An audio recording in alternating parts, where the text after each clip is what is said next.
Hey everyone, welcome back to Todos Santos. Today we're going to be filling in this strawberry-shaped piece of land with the city's bus garage, where all of their buses are going to originate and come back to fuel, and then eventually go to spend the night when they're not in service. But before we get to that, I wanted to fill in the surrounding area by building a neighborhood, primarily based off of this interesting apartment complex that kind of takes up its own block in the middle of an otherwise completely residential area. Now, this neighborhood is going to be a little bit nondescript overall, but I did want to focus on this one little area and give it at least a little bit of detail. It's not going to be up to par to some of the builds we've done in the city. But I would like to have some areas like this here and there as we move away from the city center that can kind of catch your eye and stand out from the rest of the cookie cutter, low density residential that we're going to be doing. And we're going to be doing a lot of that in various different forms. And those add their own interest to the city, I think, in that when you look at it from above, you really get the feeling that you're in a city like San Juan, which is what I would like to do with this project, is have a nice big city that has that kind of aesthetic.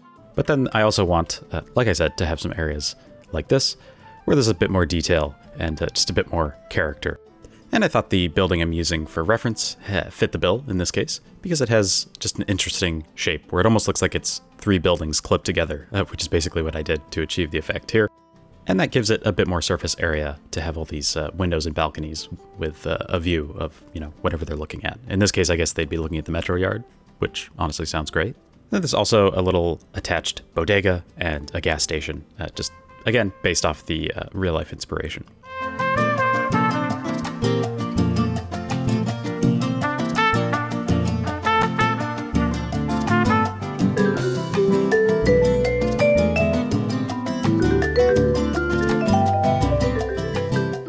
And then, of course, we have to fill in all the normal buildings around it. And I'm just adding a pretty standard irregular grid, much like what we did last episode and have done throughout the series. There are also a couple odd roads here and there, like this one that runs along the railroad track.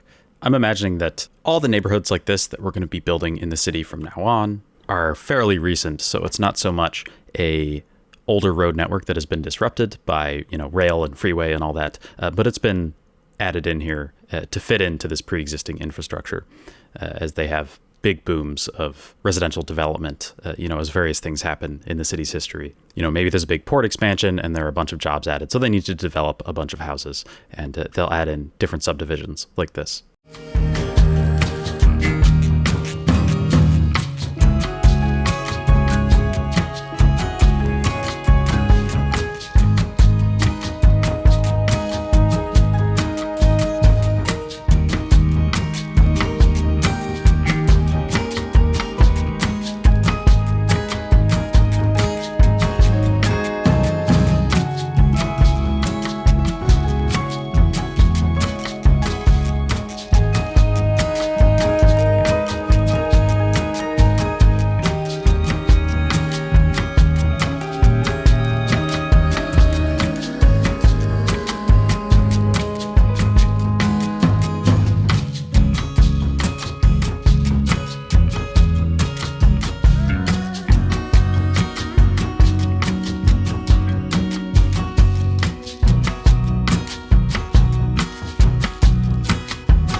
Okay, so we got the neighborhood all laid out for the most part. Obviously, there are a few gaps, but we're going to get back to that. But really quickly, I just wanted to speed detail this light rail depot. Really, it's a tram depot, but it's basically a secondary rail depot in addition to the one we made last episode. But because we just did that, I'm not going to go into extreme detail with this one like I tried to do with the other one. I just wanted to quickly throw down a few things to indicate that there's some sort of rail maintenance activity going on here. I still think it ends up looking fairly nice, but I didn't want to waste too much time on it because obviously it's not the main focus of this episode, but I did want to show that that's there.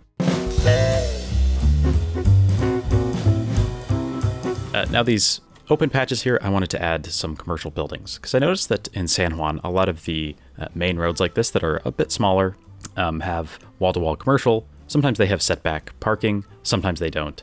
In this case, they do not. They're just right up against the road. And I'm trying to use a wide variety of different assets that fit the theme. As for Puerto Rican style assets, I have a good number of them, but where I am in recording the series now, which is honestly about 10 episodes ahead of what you're watching right now. I have a big backlog of footage that I'm working on. I have acquired a good number of additional assets that I think are really going to bring the city to another level in terms of realism. I don't want to go too much into detail in that because I haven't done too many builds with them yet, but I just wanted to let you know that that kind of development is coming, and we're going to be getting some very nice assets in Todos Santos pretty soon.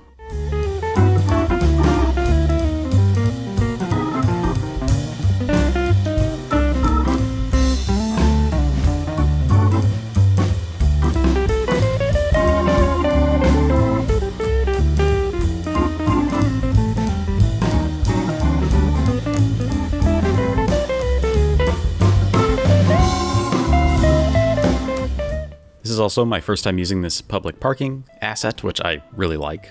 I think it looks really cool, and it fits into these slightly denser areas, which I did want to make this particular stretch of road fairly dense, because it's right next to the rail depot, it's right next to the port services and the accompanying commercial and office area there, so I thought there might be a little bit more demand for commercial and parking here. So we have that public parking area, and I just, of course, very quickly added a custom parking lot behind it since it's just the entrance, and then a few more of the usual commercial buildings that I've been using. I also have this one down here that, because we're on a slope, there's this kind of weird spot, so I decided to do a sunken parking lot and just using some grass retaining walls to bridge the gap there in the elevations. And then, of course, as usual, covering up all those ugly gaps with some trees. Instead of wasting a bunch of time going in with ploppable grass, trying to bridge the gap, just doing it the easy, lazy way. I also thought it would look kind of cool with some lights sticking out of the walls there. And then I wanted to add some of that high density I was talking about with some of these lovely Caribbean buildings. I think they're mostly Caribbean, at least. Oh, and one swimming pool, because there was space there. And a warehouse, because I had this little corner, and I thought it wasn't right to leave it just completely bare. I wanted to increase the density of the buildings here a little bit more. And while I was building, I noticed this person going like twice the speed limit, which I thought was kind of funny.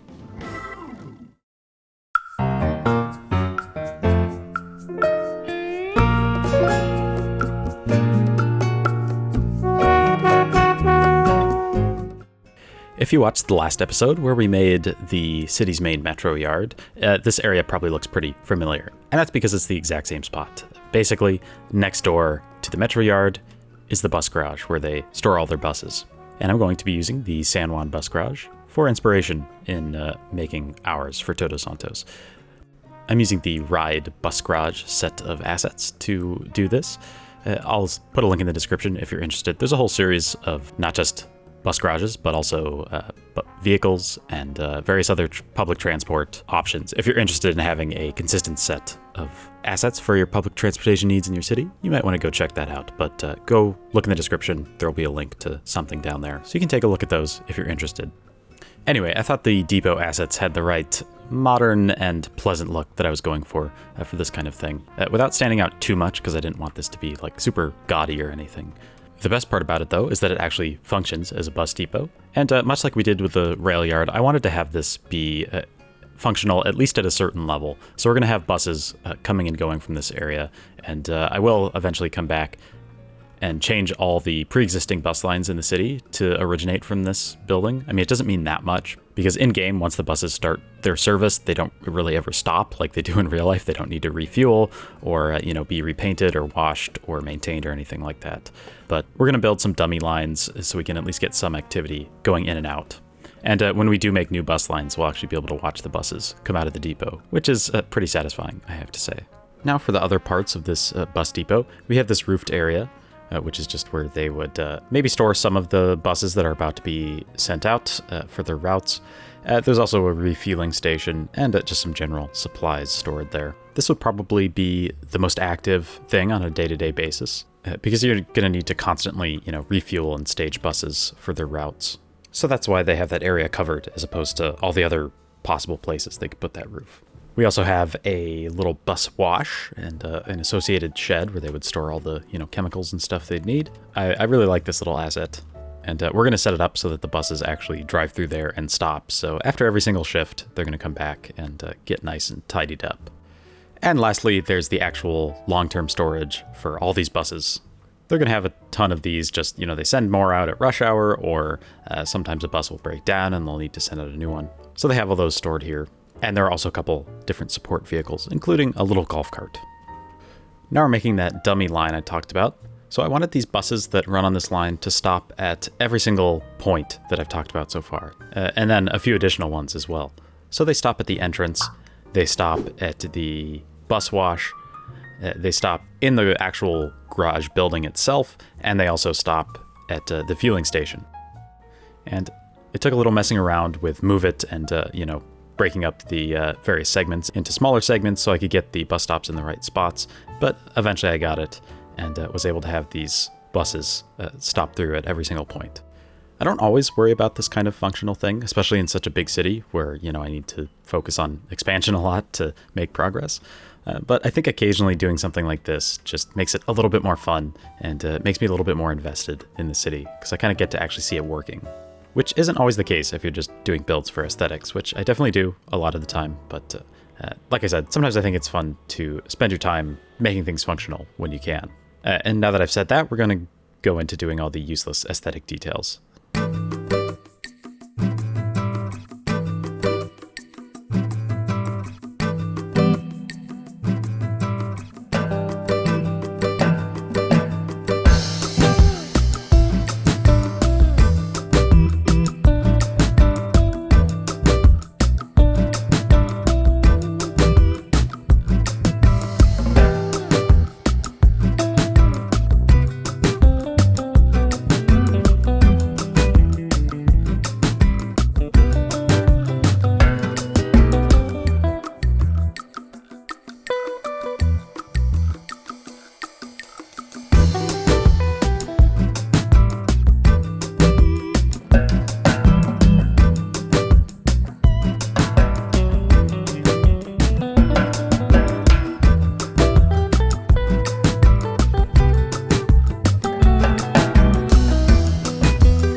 I hope you enjoyed that little detailing segment.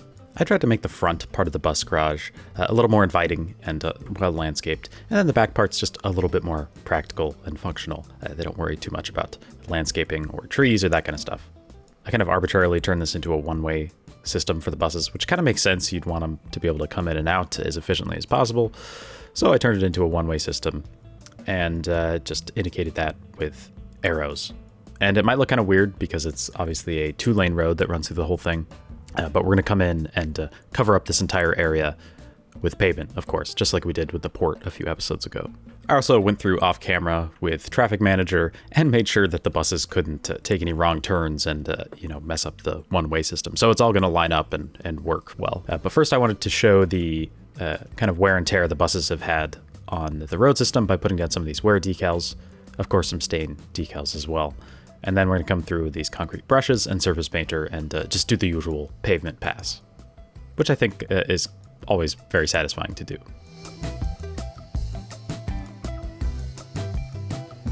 Now there's a bit of a longer term storage area for maybe buses that need a bit more work, or it's not in the budget to fix these particular buses for whatever reason. There is a significant slope there, so off camera I do come back after I downloaded the procedural objects mod and turned them into POs and rotated them so they're actually sitting on the hill, which is a very tedious and annoying task, but it was just bugging me that those buses were sitting there clipping into the ground. If you're not familiar with the PO mod, that probably doesn't make any sense, but all will become clear soon, I promise.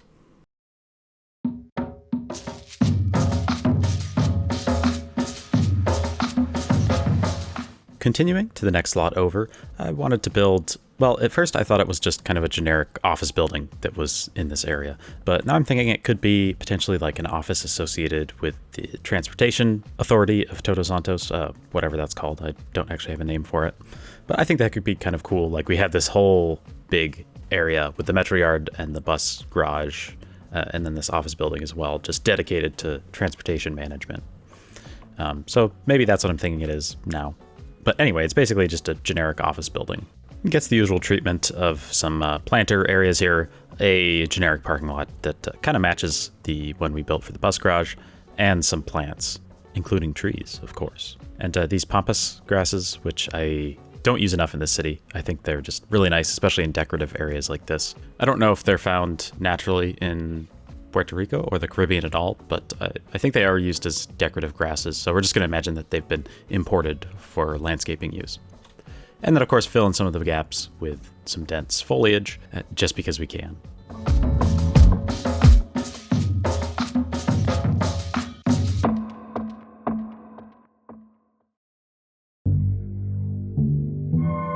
The lighting's pretty straightforward, this build. I just wanted to light up some of these dark parking lots, and of course the work area as well, just using some lights that are attached to the buildings, because that's just easier to do, and I think it looks really cool.